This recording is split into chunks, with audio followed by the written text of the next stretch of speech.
keep us moving on over to our next question, though.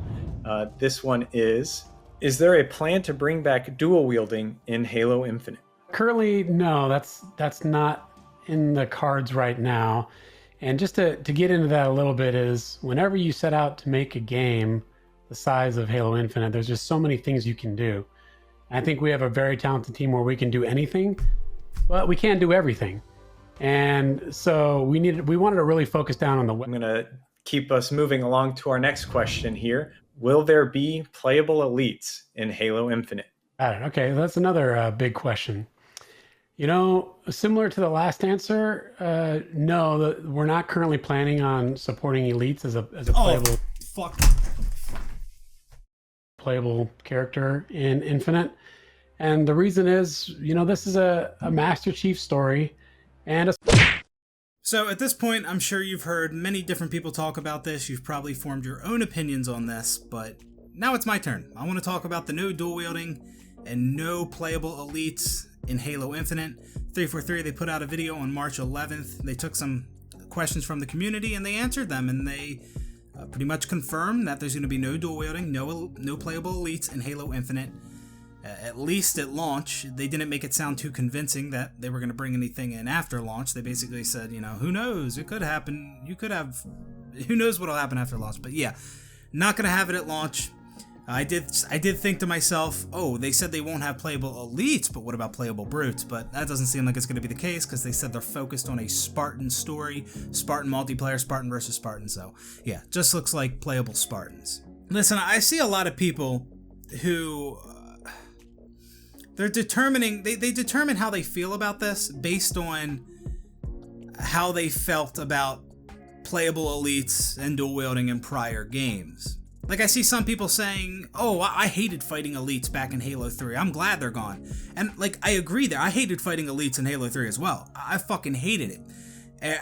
But my favorite iteration of playable elites was Halo Reach.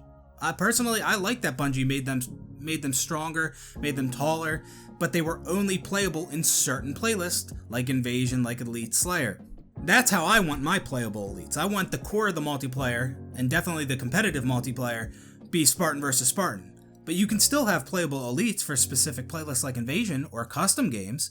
So just, you know, like, there's ways to have playable elites in the game and not have to fight them in, you know, normal Team Slayer, Team Snipers, and competitive multiplayer modes. And some people say, you know, dual wielding, it was hard to balance. And people that say that, you might be right. You might be onto something. It probably was hard. And I don't think 343 likes hard. So I'm just going to be straightforward with you. I do think this is pretty bad news. I do think this is a really bad look for 343. And I don't say it's really bad news because dual wielding and playable elites played such a huge role in Halo's success. No, because that's not the case.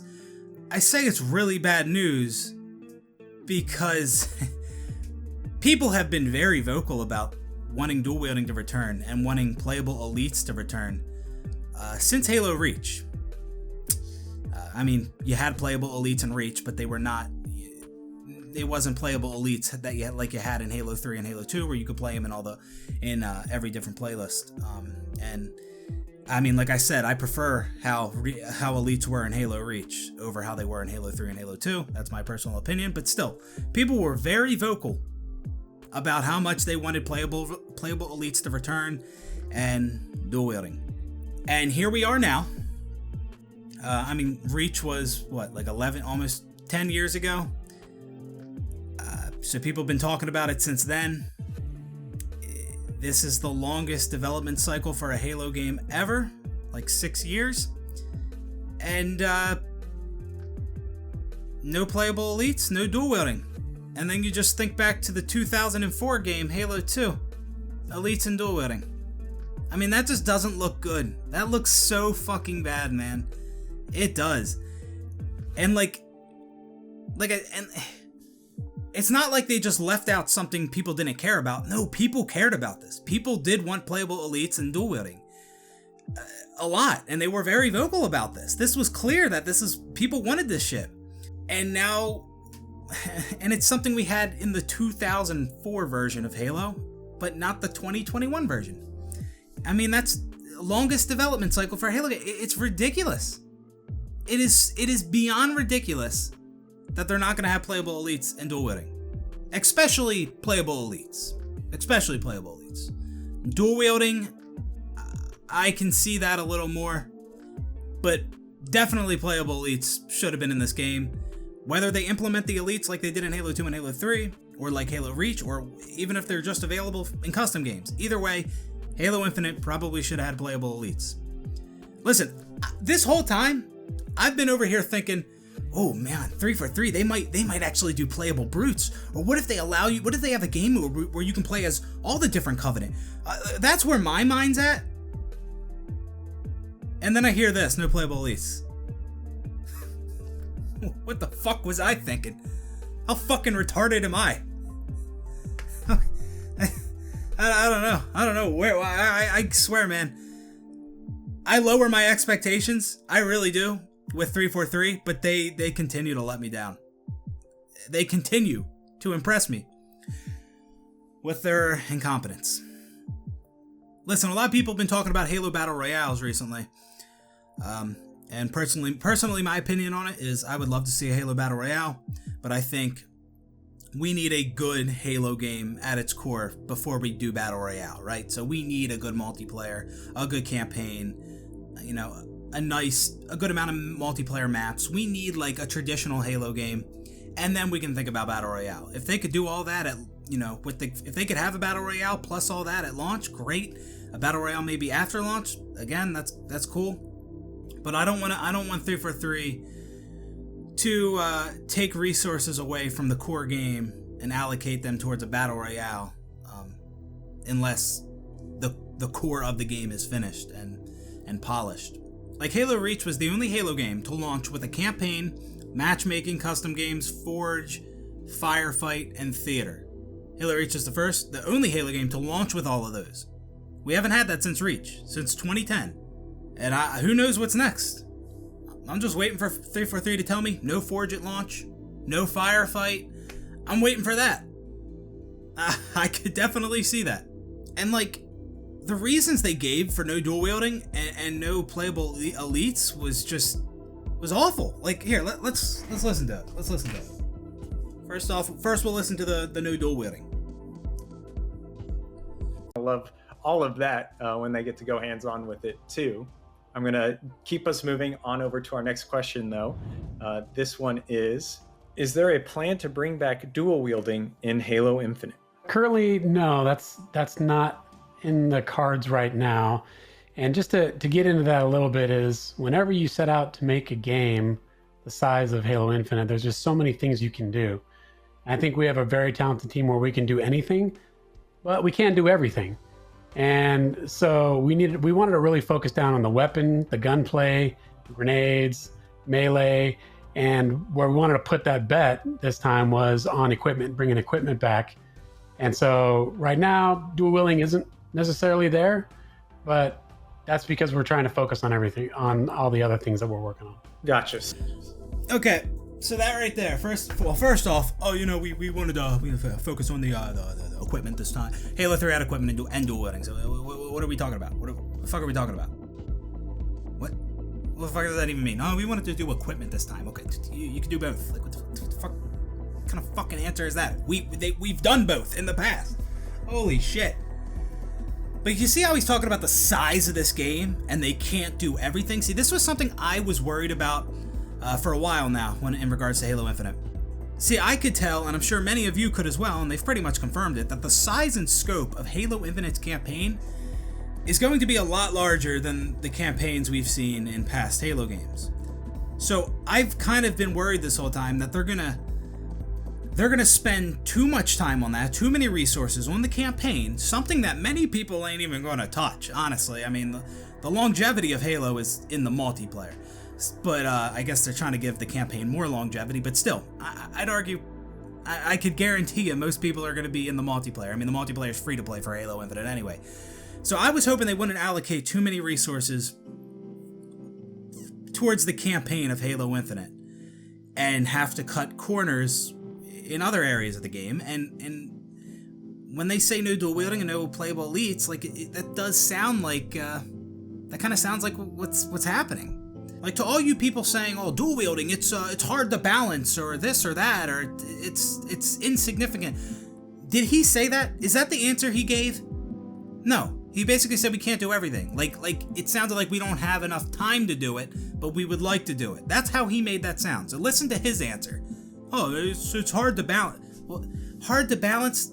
It's not like dual wielding was overpowered in any of the Halo games. If anything, it was too weak. It was. People would argue that it was useless. I'd argue that it's not useless if you play a certain way and you take advantage of certain situations.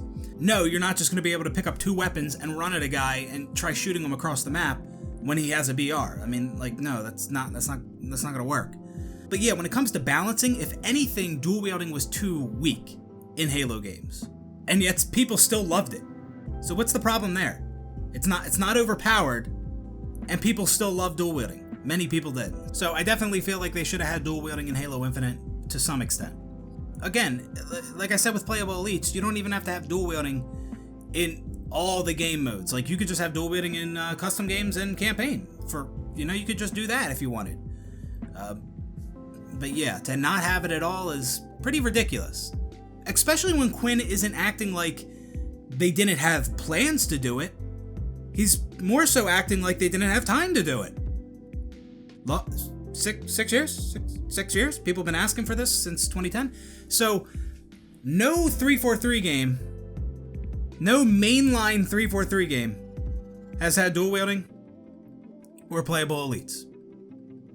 I mean, obviously H2A, the multiplayer and MCC had it, but again, not mainline. So Halo 4, Halo 5, and Infinite now, not having playable elites or dual wielding, and people wanted this to return since Reach. So, wow. And in regards to what I was saying before about Battle Royale, which I think I got a little sidetracked, some people are in favor of a Battle Royale, and there's other people out here saying, like, no, before a Battle Royale, we want a good, core, traditional Halo experience. We want a Halo game that has everything a Halo game should. And look, man, already we're seeing, I say already because we still haven't gotten much news on this game, but it is almost 6 years into development. It's coming out later this year, so whatever. But yeah, we're hearing now, no dual wielding, no playable elites, and that's something people have been asking for since 2010. Again, the Halo Reach did have playable elites, but not to the same extent that Halo 2 and Halo 3 did, although my favorite implementation of the elites was Halo Reach. So when it comes to a Halo game having everything a Halo game should, honestly, I think dual wielding, but especially playable elites, are some of those things. Remember how big dual wielding and playable elites was in Halo 2? Like, that was such a big thing. Remember Master Chief with the dual SMGs, and then when the playable elites, you play as the Arbiter in the campaign, playable elites and multiplayer. Like, that was such a big thing. That should be a staple. A staple in the Halo series. I'm not saying that dual wielding and playable elites significantly impacts the game. I'm not saying that. You can still have a phenomenal Halo game without those things. I'm not even saying that, me personally, I'm not saying that I was so crazy about playable elites and dual wielding. I'm not saying I loved it as much as some others did. But if you implement those things right, I don't see it hurting the game, and it's going to please a ton of people who've been asking for it since 2010. They've been asking for these things to return for so long, and like, there's really no excuse. There's no excuse, especially when your answer is like, sounds like you didn't have the time to do it, not so much that you just didn't plan on doing it. I don't know. It's bad. That is not a good look. You got some people out here like, oh, well, I never really cared for dual wielding or playable elite. Listen, I didn't care that much about it either, but some people did. It doesn't hurt the game, and it can be fun. I get that. And we had the shit in 2004. It's 2021. Longest dev cycle for a Halo game. Not saying it's the end of the world, not saying that's gonna greatly impact the game not having this, but it should have had it. Now I want to listen to his answer about the no playable elites. They bang those two out like towards the beginning of this video in a row. No dual wielding, no elites. So it's more to just keep the team focused and make sure the stuff that is there is fantastic. That's right. Yeah, focus on what we have. Yeah, totally. Focus on what we have. Well, that should have been one of the things that we have. Dual wielding and playable elites. Like why? Gotcha. Thank you for that. I'm going to keep us moving along to our next question here. Will there be playable elites in Halo Infinite? Got it. Okay, that's another big question. You know, similar to the last answer, no, we're not currently planning on supporting elites as a playable character in Infinite. And the reason is, you know, this is a Master Chief story and a Spartan story, especially in multiplayer. We want to make sure that we focus on how Spartans battle.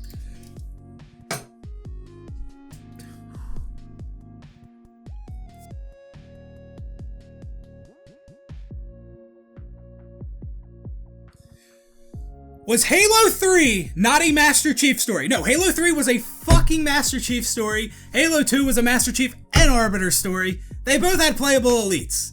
What are these answers, bro? You can tell he doesn't have an answer. He's just trying to bullshit us. I would respect transparency. Listen, we know the game should have it, but we ain't gonna get to it. I'm sorry. I would respect the shit out of that. But that's not what we get. We get this runaround bullshit answer. Fuck. Battle against each other, and that it feels fair, and it's competitive, it's balanced, and you know we love it. Listen, we had fair Spartan on Spartan battles in Halo Reach, and it still had playable elites. Okay, so you know. Elites, but never say never. Maybe we'll see that one day, but right now the current plan is you're going to be playing Spartans. Gotcha. Thank you for diving into that a little bit deep. There you go. We're going to be playing Spartans.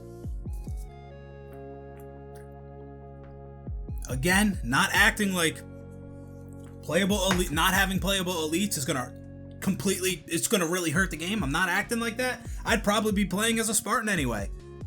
But it's just something that so many people want, and if implemented correctly, it's not going to hurt the game. So yeah, those are my thoughts on no dual wielding, no playable elites. And listen, any frustration that I do have with this, it's not so much that I'm not gonna be able to dual wield and play as an elite in Halo Infinite. But more of the frustration comes from the fact that many people wanted this. Longest dev cycle for a Halo game. 2004 had it. And they're not doing it? And they give us a bullshit answer? Wow. Wow. That is not a good fucking look. That is not a good look. I really just feel like they're allocating too much time and resources into this large campaign, which semi-open world, probably has more replayability than previous Halo games. And personally, I'm a fan of linear, especially when it comes to Halo. I prefer just a nice 10 missions, 8 missions, whatever, 10 missions, whatever it is, linear Halo game, and that's it. Like, with what they're doing with the campaign, how many different environments are there going to be? Like, am I going to have a snowy mission, a desert mission? Am I going to be on a Covenant ship in a mission? A flood mission? Like, or is every environment in this game just going to be like the Pacific Northwest biome that they were talking about? They did say something about, like, I think like a Forerunner area with some Forerunner architecture, and then I think they said like a swampy area or something like that. But yeah, doesn't seem like anything too diverse. I feel like the diversity of environments that we've seen in previous Halo games is going to be more than what we're going to see in Halo Infinite, because they want to do this semi-open world thing. And honestly, I don't care for that. I don't like this open world thing. I just picture this. I picture like Destiny, like, you know, the planets on Destiny, like the Mars, the Venus, the Earth, whatever. Like, you go on, you load onto the planet, and like you travel around. It's not like these planets aren't like the most open world experience that I've seen in Destiny, obviously, and you can't go everywhere. But listen, you load onto these planets, and you're playing, you're moving around, and like you kill enemies, and then you go back to areas, and the enemies respawn. You know what I mean? And then as you like, if you work your way through the level, through the map, You kill enemies, and then you backtrack, and those enemies are respawns, and every time you go through that space, those enemies are back there, just waiting for you over and over and over again. Like, that's kind of what I'm picturing with Infinite, and I don't like that. No, I don't like that at all. Like, in the gameplay reveal for Halo Infinite back in July, remember, like, every enemy that was killed, I feel like if that player backtracks through that, like, later on, that all those enemies are back. I don't like that. That just seems... It's just... I'm not a fan of it. I'm not a fan of that. I just prefer a more linear campaign, linear missions, and a nice fleshed out story. And that's what I prefer in my Halo games. Again, it seems like they're putting so much time into the campaign. It's literally going to be something that so many people don't even touch. So many people just play once. Most people are going to be in this multiplayer, man. That's what they're going to be, multiplayer custom games. Now, I really would like to know what was the trade-off of no dual wielding and no playable elites. Obviously, there's not like a direct substitute. Oh, we're not doing playable elites, so we can do this. I'm just sure how they make it sound, they just didn't have the time, or maybe they just didn't want to do it. They didn't have the intentions to do it, but they're just giving us a bullshit answer. I don't know. Like, if you told me that, if 343 told me, and I know a lot of you are going to disagree with this part, I mean, this is going to be kind of a hot take. If they told me we didn't do dual wielding and we didn't do playable elites, so we had time to do a battle royale, I might be more accepting of that. I don't know yet. I have to think about it, but I might be more accepting of that. Now, a couple of other things that they said in this Ask 343 video that I want to run through real quick is, one, they mentioned there will be wildlife. We saw that in the July gameplay reveal. They said no hostile wildlife. I guess that's not a big deal. Never really had hostile wildlife in any of the other Halo games. I mean, you barely had wildlife. I mean, you had the I forget what they were called in the Halo Reach, those big giant ape-looking things, but they were hostile. I just thought it would be cool if they had some hostile wildlife similar to what we saw in like early builds of Halo CE, but they said no enemy wildlife, which, you know, again, that's not a big deal, but I think it'd be cool if they did have that. They did say they're gonna have in-engine cutscenes, and this one shocked me. I did not see that coming at all. I did not see that coming at all, and I'm actually really excited about that. I prefer them not having or doing in-engine cutscenes versus pre-rendered cutscenes. And now I want you guys to listen to what they had to say about that. Awesome. That actually brings me to my next question. How will the day-night cycles work with cutscenes? Will they also be integrated into them, or will they always be in a predetermined time? This is a good one. This is awesome. I'm glad somebody asked this, because it'll be a great point of clarification. In Halo Infinite, we don't do what might be considered traditional cutscenes so much, because there's not like pre-rendered things. Everything's done live in the engine. And we really focused on the idea of like doing smooth transitions. So Chief will move into a particular interaction, and the camera kind of pulls from the head and transitions into the scene, but everything is playing out right in the space. So whatever time of day it is, it's going to be that. Whatever weapons you have in your hands, those are the ones in the cutscene. And then it'll transition back out and continue on playing. We're really looking to try to present that sort of seamless experience as you're going through. So we didn't have that sort of game cutscene, back to game cutscene kind of experience. We wanted it to flow and just have the story just play out as the experience of the player. So there won't really be any differentiation. So you hear what he said there about that seamless experience? Bro, I don't know how many of you watched it, but Marty O'Donnell said that shit in the interview he did with Hidden Xperia. He said almost exactly that he wants it to, like, that's why they did in-engine cutscenes. I don't know if that's why they did it, but he liked how that it was like more of a seamless experience. You don't just get to a certain point and then it just rolls this pre-rendered cutscene and then you go back to the game. It all felt like one smooth experience. So that's kind of exactly what he's describing here, what I heard Marty O'Donnell say in the Hidden Xperia interview. Well, the word flow is is very important. I used to use that word all the time. I would talk about how are we flowing from this menu to in-game? How are we getting into the cinematic moment? How are we getting into a scripted moment? How are we getting out of a scripted moment? All of our, what we call cinematics, were essentially scripted in-engine, in-game moments, which meant that in the flow, you're not unloading the game engine and loading a pre-rendered movie and then going to a black screen and then going back into a game. It all flows. And sometimes we were pretty successful doing that, and it was seamless and it was elegant. Sometimes we struggled with it.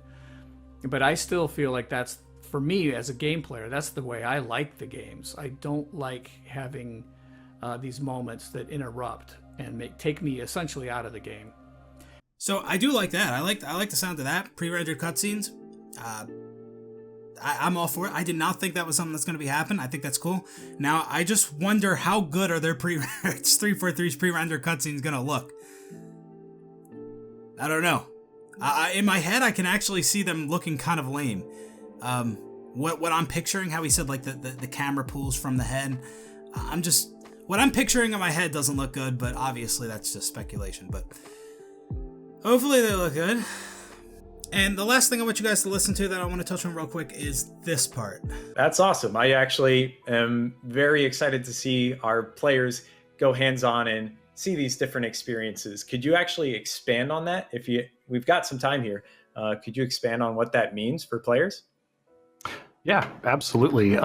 So for instance, like in previous Halo games, you'll get more of a linear experience where things are crafted specifically for that experience. So if you're going to have an experience where this is where the player gets a hold of a wasp, let's make a really cool, what would be fun to do in a wasp? If I'm coming in with a scorpion, what would be cool to do in a scorpion? And in our game, things are a little bit in Infinite. It's more open-ended than that, and so we want to still be able to present those opportunities where if a player perchance comes into this encounter with a scorpion, we want to have cool, fun things that you would do when you're in a scorpion. We want to make sure that you have those elements and that we have that kind of a play experience. If I come into this space perchance in a wasp, we want to make sure that there's what would be fun to do in a wasp is presented to you. So it's trying to preserve all that really fun kind of crafted thematic gameplay elements that you would get in a more linear experience and applying it to this more open-ended approach and ensuring we still have those fun opportunities. So basically what he's describing in this part is he's talking about how in previous Halo games, there were certain sections of missions that were designed with the intentions of a player being in a certain vehicle, whether that's a Warhog, a Banshee, a Scorpion, whatever. And these sections of missions were designed in such a way that they would be fun for the player when they are in this vehicle that the developers intended them to be in at that part. Like, for example, like a Warhog run at the end of Halo 3 or the end of Halo 1, that's catered to being in a Warhog. The mission, the Covenant from Halo 3, when you get in the Hornets for the first time, and you have to fly to the Forerunner structure. That's catering to the player being in the Hornet, especially because that's really the only way you can get across there. And then there's certain sections of the mission, the Ark from Halo 3, where it's designed with the intention that a player is going to be in a Scorpion or a Warhog or something like that.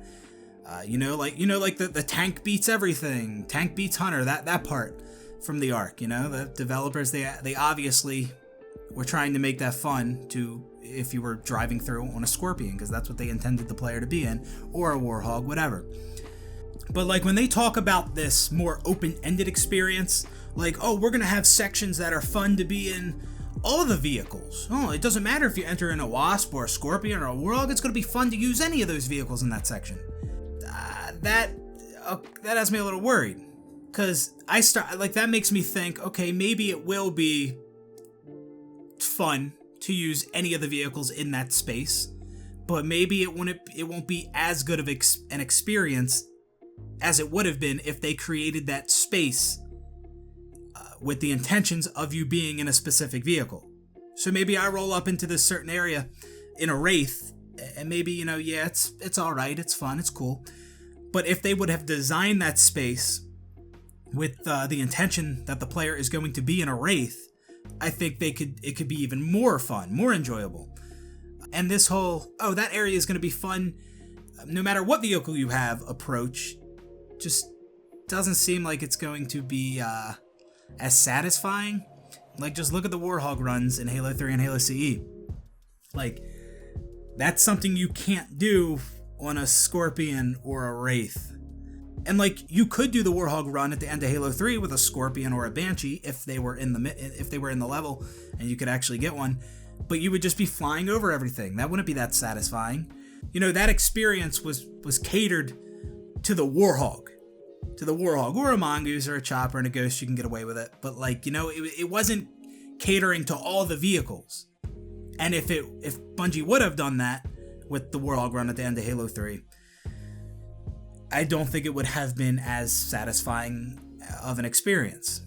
I mean, it's possible, but I think it's harder to do. I prefer the more linear style, you know, certain sections catering to using certain weapons or certain vehicles. I'm all for that. Yeah, I'm not saying the game has to be super linear like you're on fucking rails, but I'm not a fan of open world, and especially not for Halo. And I know this is probably going to be like semi-open world. But like I said, I'm picturing like a Destiny experience, and I don't like that. But anyways, that's going to do it for this one, guys. I know I've been slacking on like the... Oh, God. Fuck. Sorry about that. I know I've been slacking on like the Halo content recently, but like, I mean, we really haven't had a whole lot to talk about, and there's been other things I wanted to talk about, but like, by no means am I just completely... moving away from Halo. No, I'll definitely keep covering Halo as long as I want to do it. And thank you guys for putting up with certain videos that I know you guys couldn't care less about. I appreciate that. It just, you know, like if I ever upload a video that you don't like, just don't click it, you know? Just don't click it. But as of now, the Halo content isn't going anywhere. And also I feel like I have to say this, the little skit that I did at the beginning of the video, obviously a joke, not serious. I shouldn't have to say that, but I'm just, I'm not taking any chances. Anyways, thanks for watching, and I will see you on the next one. Peace out, everybody.